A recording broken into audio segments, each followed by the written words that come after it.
Hi guys, before proceeding with the analysis of this question, let me give you some important information. इस पूरी exercise की जो playlist का link है वो आपको डिस्क्रिप्शन और कमेंट सेक्शन में मिल जाएगा, जहां से आप इस पूरी एक्सरसाइज का बहुत अच्छे से प्रिपेयर कर सकते हो। इस प्लेलिस्ट में मैंने एक एक कंसेप्ट, एक एक क्वेश्चन पूरे अच्छे से एक्सप्लेन किया हुआ है। वाइल प्रिपेयरिंग द एक्सरसाइज अगर आपको कहीं भी कोई डाउट आता है किसी भी क्वेश्चन में, किसी भी पॉइंट पर, तो आप अपना जो डाउट है कमेंट सेक्शन में शेयर कर देना।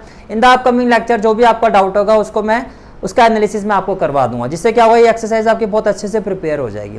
तो let's start with the analysis of this question. Let's start. Question is question number 5. Question number 5 is in a circle of radius 21 centimetre. According to the question, value of radius is 21 centimeter. Value of radius is 21 centimeter. Subtends an angle of 60 degree at the center. It means theta is equal to 60 degree. Theta is equal to 60 degree. Find the length of the arc. Say this is the circle. This is the circle. And this is the center of a circle. And this is the radius OA and OB. OA and OB. अब आपको first part में find करना length of the arc. Means we need to find this arc. We need to find this arc, that is A B. आपको इस arc की length find करनी है. आपको इस आर्क की ए बी की लेंथ फाइंड करनी है इन द फर्स्ट पार्ट. तो फर्स्ट पार्ट में आपको फाइंड करना length of an arc. Length of an arc. Length of an arc. So length of an arc is length of an arc. We know that length of an arc is equal to theta by 180. Theta by 180 degree into pi r. Theta by 180 degree into pi r. Now theta by 180 degree into pi r. तो देखो theta कितना आपका 60 degree.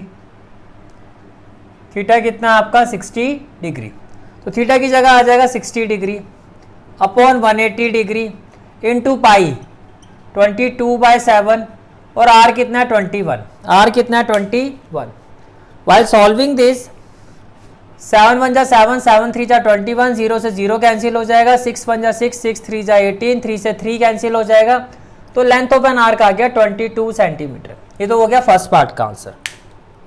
Length of an arc कितना आ गया 22 centimetre. Then we have to find in the second part we have to find area of the sector formed by the arc. Area of the sector formed by the arc. So this is the point P. तो इस arc के reference में जो sector बन रहा है से OAPB. तो what we have to find area of sector. Area of sector OAPB. Area of sector OAPB. Area of sector OAPB. तो ये किसके इक्वल होगा theta by 360 into pi r square. Theta by 360 into pi r square. Now value of theta is 60 by 360. pi क्या हो जाएगा 22/7 r square. r कितना है 21. तो ये हो जाएगा 21 into 21. 21 into 21. While solving this 7 1 जा 7, 7 3 जा 21. 0 से 0 कैंसिल हो जाएगा, 6 1 जा 6, 6 6 जा 36. Then 3 1 जा 3, 3 2 जा 6, 3 1 जा 3, 3 2 जा 6. Then 2 1 जा 2, 2 1 जा 2, 2 1 जा 2. 21 into 11.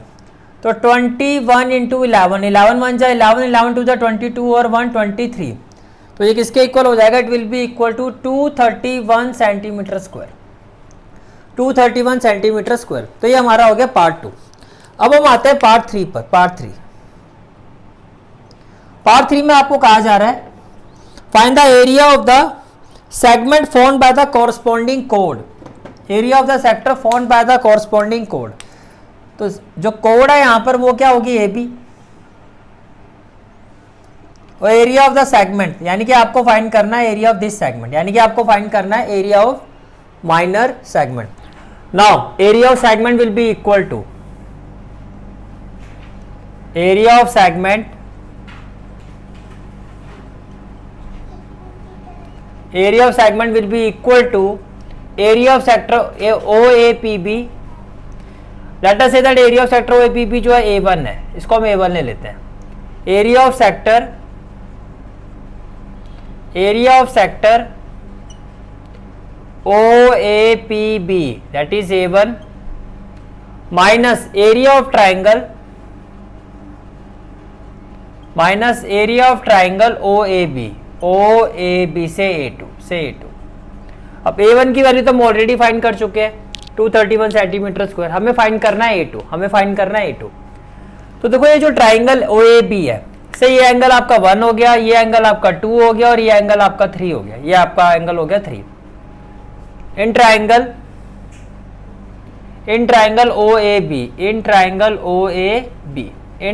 OAB OA is equal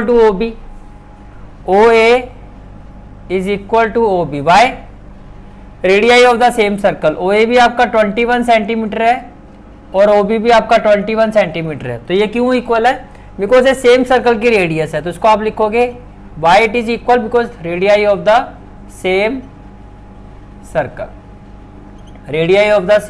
circle, अब किसी भी ट्राइंगल की अगर अपोजिट साइड इक्वल हो, किसी भी ट्राइंगल की अपोजिट साइड क्या हो? इक्वल हो, किसी भी ट्राइंगल की अपोजिट साइड इक्वल हो, तो जो अपोजिट एंगल्स होते हैं वो भी इक्वल होते हैं, वो भी क्या होते हैं? इक्वल होते हैं। अब OA equal to OB, what it implies that angle 2 is equal to angle 3, और इसका रीजन क्या होगा? इसका रीजन होगा angle opposite to equal sides, are equal, ये बात समझ में आ गई? ठीक है, एंगल 2 एंगल 3 के इक्वल होगा। Now in triangle OAB, first of all angle 1 plus angle 2 plus angle 3, ये आपका इक्वल होगा 180 डिग्री के बाय एंगल सम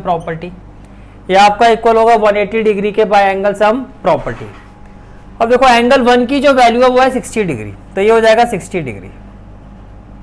ये आपने लिखा एंगल 2, एंगल 3 एंगल 2 के इक्वल है, तो आप एंगल 3 को भी एंगल 2 लिख सकते हो, ये हो जाएगा 180 डिग्री। यहाँ मेंशन करोगे आपने क्यों एंगल 3 को एंगल 2 लिखा, because angle 3 is equal to angle 2, ये भी क्लियर हो गया। एंगल 2 प्लस एंगल 2 क्या हो जाएगा? ट्वाइस ऑफ एंगल 2, और 180 माइनस 60 डिग्री कितना हो जाएगा? 120 डिग्री, तो एंगल 2 कितना आ जाएगा? एंगल 2 आ जाएगा 60 डिग्री। अब एंगल 2 एंगल 3 के इक्वल है, which implies angle 3 is equal to 60 degree, which implies angle 3 is also equal to 60 degree, and it implies that each angle is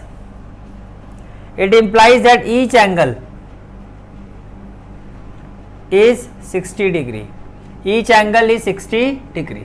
इसका मतलब क्या हुआ? therefore triangle OAB is an equilateral triangle OAB is an equilateral triangle, तो आप इसका area निकाल सकते हो, which implies area of triangle OAB। अब ये इक्विलेटरल है तो इसका एरिया क्या होगा? √3/4 इंटू साइड स्क्वायर, आप ऐसे भी लिख सकते हो area of equilateral triangle OAB is equal to √3/4 into side square. अब साइड कितनी है इसकी? 21, तो ये हो जाएगा √3/4 इंटू 21 स्क्वायर, 21 का स्क्वायर कितना होता है? 441, तो ये हो जाएगा 441/4 √3 सेंटीमीटर स्क्वायर। ये क्लियर हो गया? ये आपका आ गया A2, तो आपको जो एरिया ऑफ सेगमेंट फाइंड करना है से दैट इज ए, आपको A फाइंड करना है which is equal to A1 minus A2। Now A is equal to A1 minus A2, A क्या है आपका? एरिया ऑफ सेगमेंट, तो A1 क्या हो जाएगा आपका? A1 वैल्यू ऑफ A1 कितना आया था हमारा? 231, तो ये हो जाएगा 231, और A2 है आपका 441/4 √3, और ये हो जाएगा centimetre square. And this is the final answer of this question. This is for today's class. I hope you like this class, and if you like this class then do like, share and subscribe my channel, and don't forget to press the bell icon प्रेस करने से क्या होगा? जो भी मैं lecture upload करूंगा you will get the notification of that lecture. Thanks for watching this video. जहाँ तक आपके मैथ्स कोर्स की बात है, कंप्लीट मैथमेटिक्स कोर्स की जो प्लेलिस्ट का लिंक है वो आपको डिस्क्रिप्शन सेक्शन में मिल जाएगा। So bye, take care and have a great day.